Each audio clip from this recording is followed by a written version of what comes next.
And welcome to HS class बच्चों। ये रहने वाला है आपके रूलिंग द कंट्री साइड यानी हिस्ट्री का चैप्टर नंबर 3। वीडियो बहुत दिन के बाद आ रहा है। क्यों? क्योंकि मैं थोड़ा तबीयत भी दिक्कत था, इसलिए वीडियो बहुत दिन के बाद आ रहा है। ठीक है, द कंपनी बिकेम दीवान्स। क्या मतलब हो गया इसका? क्योंकि कंपनी बिकेम दीवान। अगर आपको पिछला चैप्टर याद हो तो हमने उसके अंदर क्या पढ़ा था? हमने ये पढ़ा था पिछले चैप्टर के अंदर की सिराजुद्दौला ने कंपनी को दीवानी दे दी थी। दीवानी का मतलब क्या होता है? दीवान का मतलब क्या होता है? Full control over their administration. This means that the company has all the control over the administration of that particular area। क्या बोला भैया आपने? ये अंग्रेजी के अंदर हमें तो कुछ समझ में ही नहीं आया। देखो बच्चों, सीधी सी बात है, पूरे प्रशासन के ऊपर किसका कंट्रोल रहेगा? कंपनी ऑफिशियल्स का कंट्रोल रहेगा। तो इसी के ऊपर सबसे पहला आपका टॉपिक दिया थी, company became of Devans on 12 1765 की ये डेट है। लिख लो 1765 की डेट है। कंपनी बिकेम नवाब। कंपनी नवाब बन चुकी थी, नबूब्स बन चुकी थी, जो मैंने यहाँ पे लिखा है 7 नबूब्स बन चुकी थी। ठीक है, नबूब्स और company became nawab, these are interconnected with their, this need to be remember by you all. यानी इसको याद करने की आपको जरूरत है। देखो बच्चों, मैं ज्यादा लेंथी एक टॉपिक को नहीं खींचूंगा। जो हमने पिछली क्लास में पढ़ लिया है उसको हम लोग साथ साथ में लेके चलेंगे। मैंने कंपनी ऑफिशियल बिकेम दीवान का हमें मतलब पता है, कंपनी ऑफिशियल्स हमें पता है कि होता क्या है। और पिछली क्लास में हमने कुछ 2-3 लेक्चर पहले हमने ये चीज भी जान ली है कि कंपनी ऑफिशियल्स को दीवानी कैसे मिली थी, कैसे गारंटीड हुई थी। तो ये सारी चीजें हमने पढ़ ली है। आपको एक इसमें चीज याद रखनी है, पेट्रोलर। देखो हिस्ट्री के अंदर जो चैप्टर्स हैं आपके, वो सारे एक दूसरे से इंटरकनेक्टेड है। आपने पहला चैप्टर पढ़ा, आपने वो भी समझ लिया। ठीक है, दूसरे चैप्टर के अंदर अभी आप पढ़ोगे, बहुत सारे लॉज आए थे एग्रीकल्चर प्रैक्टिसेस के ऊपर, बहुत सारे मतलब नियम लाए थे। फिर आप पढ़ोगे इंडिगो रिवॉल्यूशन, तो बहुत सारी चीजें हैं। ठीक है, तो उसको सब एक दूसरे से इंटरकनेक्टेड है। आपको सबसे पहले बताया गया कौन इन लॉज को लाता। अगर मैं डायरेक्ट चैप्टर नंबर 3 से स्टार्ट करता तो आपको ये चीज समझ में नहीं आ पाती। कंपनी ऑफिशियल्स पहले भारत में आए, आने के बाद अपना पूरा का पूरा एक साम्राज्य बनाया। साम्राज्य बनाने के बाद अब वो लोग एडमिनिस्ट्रेशन के अंदर भी घुस चुके थे। कहाँ से? दीवानी राइट मिल चुकी थी, एक्सपोर्ट ट्रेड के ऊपर कोई टैक्स वैक्स भरना नहीं था। तो भैया बिल्कुल मत जाने में लाइफ जा रही थी, बिल्कुल मत जाने जिंदगी जैसी। ठीक है, जो मन में आया वो कर दो, जिसको चाहा उठा दिया, जिसको चाहा जेल में डाल दिया वाला सीन था यहाँ पे। क्या इतनी बात समझ में आ रही है? देखो फिर उसके बाद क्या होता है ना कि उसके बाद आपके बहुत सारे फार्मिंग एग्रीकल्चर में लॉज आते हैं। ज्यादा बात नहीं बोलूंगा। रॉबर्ट क्लाइव साहब का अगर आपको नाम याद हो तो ये चीज हमेशा याद रखना। मैं आरसी से लिख दे रहा हूँ कि ये महापुरुष नहीं, आपका भारत के ऊपर जो है संपूर्ण तरीके से ब्रिटिशर्स का कंट्रोल लाने के ऊपर किस महापुरुष का हाथ था? तो रॉबर्ट क्लाइव का हाथ था। क्यों हाथ था? अगर आपको याद हो तो हमने लड़ाई पड़ी थी बक्सर की, प्लासी की युद्ध के अंदर इनको बुलाया गया था। कहां से भैया? साउथ इंडिया की तरफ से बुलाया गया था। किसके लिए भैया? जीतने के लिए। तो ये सारी चीजें थी। आगे बढ़ते हैं। रिवेन्यू फॉर द कंपनी एक टॉपिक है अगला। रिवेन्यू फॉर द कंपनी कहां से हो गया? देखो धीरे धीरे जो चीजें हैं आपस में कनेक्टेड होते जा रही है। धीरे धीरे जो चीजें हैं आपकी आपस में कनेक्टेड होते जा रही है। रिवेन्यू फॉर द कंपनी का मतलब अब क्या हो गया? Revenue for the company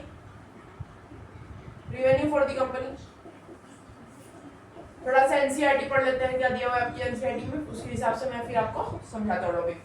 The company had became the divan, but it still saw itself primarily a trader. It wanted the large revenue income, but ये सारी की सारी चीजें मैंने आपको बता रखी। तो एक एक लाइन जो मैं बोल रहा हूँ उसको ध्यान से सुनना, क्योंकि आपको जैसे ही मैं वो लाइन बोलूंगा वो चीज समझ में आ जाएगी। क्यों समझ में आ जाएगी? क्योंकि हमने पिछले चैप्टर के अंदर यही सारी चीजें पढ़ रखी है। कुछ नया नहीं है। सेम 2 टॉपिक आपके बिल्कुल सेम है, बस जो एग्रीकल्चर प्रैक्टिसेस है, जैसे मुनरो सिस्टम, और उसके बाद मुनरो सिस्टम के बाद आपका बहुत सारे सिस्टम्स है, डस्ट कलर है, हिस्ट्री, तो वो सब चीजें आपकी नहीं है। लेकिन ये जो स्टार्टिंग के 2 टॉपिक है, रिवेन्यू फॉर द कंपनी, चलो छोड़ो एनसीईआरटी को रीडिंग गोली मारो, मैं बताता हूँ। रिवेन्यू फॉर द कंपनी का मतलब क्या होगा? कंपनी अभी भी अपने आप को ट्रेडिंग कंपनी समझती है कि वो ये ट्रेडर है। कौन सी कंपनी की बात हो रही है? ईआईसी की बात हो रही है। इनके लिए रिवेन्यू का सबसे बड़ा स्रोत या फिर सोर्स बोलूंगा, इनके लिए सबसे बड़ा रिवेन्यू का सोर्स कौन था? मिडिल क्लास आदमी था। इनके लिए सबसे बड़ा रिवेन्यू का सोर्स मिडिल क्लास आदमी था। मिडिल क्लास उस टाइम का मिडिल क्लास यानी पीसेंट्स। सीधे बात करते हैं पीसेंट्स की। आर्टिशियंस की, वर्कर्स की, हैंडक्राफ्ट वर्कर्स की, ठीक है, ये सब थे इनके रेवेन्यू के मेन सोर्स। इनको ट्रेडिंग के लिए चाहिए था पैसा, इनको चाहिए था full control over the whole subcontinent और the part of the continent.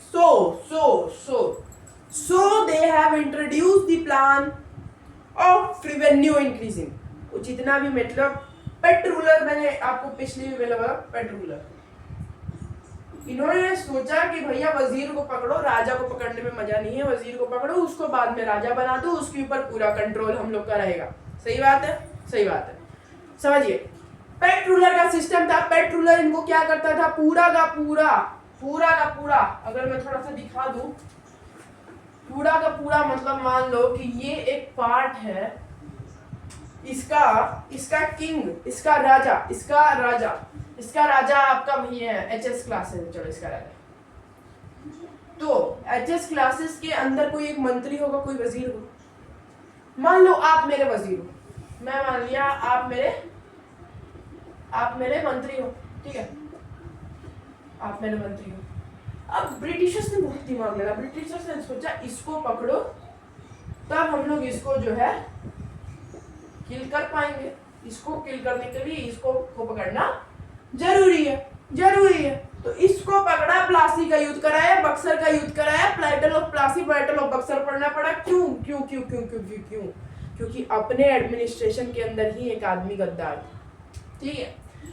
तो चलिए, रेवेन्यू फॉर दी कंपनी भी हो गया। कंपनी को और क्यों चाहिए था? Need to improve in the agriculture, ये भी इंटरलिंक्ड है पिछले चैप्टर से। अगर आपको याद हो, need to improve in the agriculture में लिख देता हूं, need to improve in the agriculture, this is your topic agriculture. देखिए, अगर आपको याद हो, मैंने अभी कोई एनसीईआरटी रीडिंग आपके सामने नहीं की है, मैं आपको थोड़ा सा बता देता हूँ। Need to improve in the agriculture topic भी इंटरलिंक्ड है। अगर आपको याद हो तो ब्रिटिशर्स इंडिया में क्यों आए थे? अगर आपको याद हो तो इंडिया का कॉटन बहुत फेमस था। प्लस मेजर थिंग इंडिया की स्पाइसेस बहुत फेमस थी। स्पाइसेस कहां से आएंगी? एग्रीकल्चर से। ये नहीं कि सिर्फ स्पाइसेस की ट्रेड होती थी, दाल चावल जितना अनाज होता है सबकी ट्रेड होती थी, ठीक है, ये चीज थी। अब थोड़ा एनसीईआरटी रीडिंग ले लेते हैं, थोड़ा सा ले लेते हैं, उसमें क्या कह रहा है। If the economy was ruined, could the company certain of its revenue income? Most company officials began to feel that the investment in land had to be encouraged and the agriculture had to be improved. How was this to be done? After two decades of debate on the question, in the company finally introduced the permanent settlement in 1793 by the terms of the zamindari system. देखिए, अभी एक बहुत important चीज आ गई है, zamindari system. बिल्कुल कहानी की तरफ समझना, ब्रिटिशर्स ने क्या किया, कैसे आए, कैसे क्या हुआ। जमींदारी सिस्टम ला दिया भैया, बहुत शानदार काम किया आपने, जमींदारी सिस्टम ला दिया। आप लोग अपने गांव में सुनते होंगे, मूछ चौड़ी करके 56 इंच की छाती लिए हुए चलते होंगे कुछ लोग, मैं तो जमींदार था भाई अपने टाइम का। तो वही चीजें, यहाँ पे जमींदारी सिस्टम के कारण ही वो लोग जमींदार बन पाए। तो मेरे पास बहुत जमींदारी है, मैं 56 इंच की छाती लेके 2 मूछें लेके घूम रहा हूँ, मैं जमींदार हूँ। तो ऐसे बहुत सारे लोग कहते हुए आपको मिलते होंगे, ठीक है। तो वही जमींदारी सिस्टम के बारे में बात करेंगे। And pay revenue to the company, the amount to be paid was fixed permanently, ठीक है। Same time encourage zamindar to invest. अब देखिए, मैं 2 टॉपिक आपका एक साथ कवर कर रहा हूँ, ठीक है, क्योंकि कहानी है, बीच में लाइट टूट जाएगी, ठीक है, इसलिए मैं 2 टॉपिक एक साथ कर रहा हूँ। The need to improve in agriculture और उसकी समस्याएं, जो कि आज के लिए लास्ट टॉपिक ही रहने वाला है, ठीक है। फिर उसके बाद new system is devise, Munro system पढ़ेंगे उस नेक्स्ट क्लास में। आज के लिए इतना ही रहेगा। Need to improve in agriculture के अंदर क्यों इम्प्रूव करना था हमें? क्योंकि कंपनीज को चाहिए था रेवेन्यू। अगर इससे नहीं दिख रहा होगा आप लोगों को, रुक जाइए। क्यों इम्प्रूव करना था? क्योंकि कंपनी को चाहिए था रेवेन्यू चाहिए था, तो उसके लिए उन्होंने डिबेट्स और डिस्कशंस किए। डिस्कशन और डिबेट्स करने के बाद क्या आया था भैया? आया कि हम लोग लाएंगे जमींदारी सिस्टम। समझिएगा, बहुत इंपॉर्टेंट चीज है, डायरेक्ट 5 नंबर का क्वेश्चन उठ के आता है कि जमींदारी सिस्टम क्या था कैसे नहीं था, ठीक है।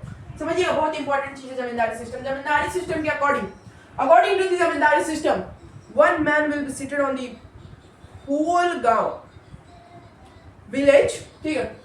मान लो एक आदमी है हमारा श्याम, इसकी थोड़ी मूंछ रख देते हैं क्योंकि जमींदार है ना, मूंछ चौड़ी होनी चाहिए। ये है Shyam, this is your Shyam. ये कुछ एग्रीकल्चर लैंड्स हो गए, यहाँ पे कुछ क्रॉप्स की खेती होती है, बहुत खेती होती है भाई कुछ क्रॉप्स की, ठीक है। कुछ क्रॉप्स हो गए, मान लो राइस हो गया, मान लो ठंडा का सीजन चल रहा है, नहीं बरसात का सीजन चल रहा है, हमने राइस ग्रो कर दिया। अब इसके पास कुछ पीजेंट्स आएंगे, ये बेचारे मूछ नहीं लाएंगे, बस छोटे छोटे से होंगे। ये 2-3 पीजेंट्स आए, ये जो श्याम था इसने अपनी, ये लैंडलॉर्ड हो गया, जमीन का मालिक हो गया, इसने दे दिया इन 2 गधों को, सॉरी गधों का नहीं, आदमियों को, इन्होंने दे दिया इन 2 को कि भैया तुम लोग जो है इसके ऊपर एग्रीकल्चर करो। एग्रीकल्चर करके जितना भी प्रॉफिट आएगा, जितना भी प्रॉफिट आएगा वो किसको जाएगा? श्याम को जाएगा। मान लो इसका नाम छोटू है, इसका नाम मोनू है। छोटू मोनू ने पूरी की पूरी फसल उगाई, पूरा का पूरा उसे सब कुछ किया, और उसमें से जो प्रॉफिट आया उन्होंने उसको किसको दे दिया भैया? श्याम को दे दिया। अब श्याम को किसको प्रॉफिट देना था? श्याम को देना था सारा पैसा कंपनी ऑफिशियल्स को, श्याम को सारा पैसा देना था कंपनी ऑफिशियल्स को। लेकिन सारा पैसा में भी एक फिक्स्ड अमाउंट ऑफ मनी, एक फिक्स्ड अमाउंट ऑफ मनी किसको जाता था बच्चों? कंपनी ऑफिशियल्स को एक फिक्स्ड अमाउंट ऑफ मनी जाता था। Here's the problem started with the company. ये तो देता था भैया, मान लो ये कंपनी को जाना है 500 रुपए, ₹500, ठीक है। और नेट प्रॉफिट, जो टोटल प्रॉफिट हुआ है वो हुआ है 6000 रुपयों का। 6000 रुपयों का टोटल इस फसल से हमें प्रॉफिट हुआ है, कंपनी को मात्र 500 रुपए जाना है। ऐसे हर एक विलेज में अलग अलग जमींदार बैठे हैं, हर से इन्हें 500 रुपए ही चाहिए, और बाकी नेट प्रॉफिट हुआ है 6000 रुपयों का। अब ये श्याम जो है, इसने तो इन्हें भाई इनसे 6500 ले लिए, इससे छोटू और मोनू से पूरा के पूरा 6000 रुपए ले लिए। अब इसके अंदर से ये क्या करेगा कि 5500 रुपए अपनी जेब में रख लेगा, 5500 रुपीज जो है ये अपनी जेब में रखेगा, 500 रुपए कंपनी को दे देगा और यहाँ से करप्शन करना स्टार्ट कर देगा। तो this was the major problem faced on the zamindari system. I hope you have understand this all. आज की क्लास कुछ ज्यादा ही अंग्रेजी में हो गई, ठीक है, लेकिन कोई बात नहीं, चलता है, ठीक है। तो आई होप आप लोगों को सब चीज समझ में आया होगा। Signing off HS classes.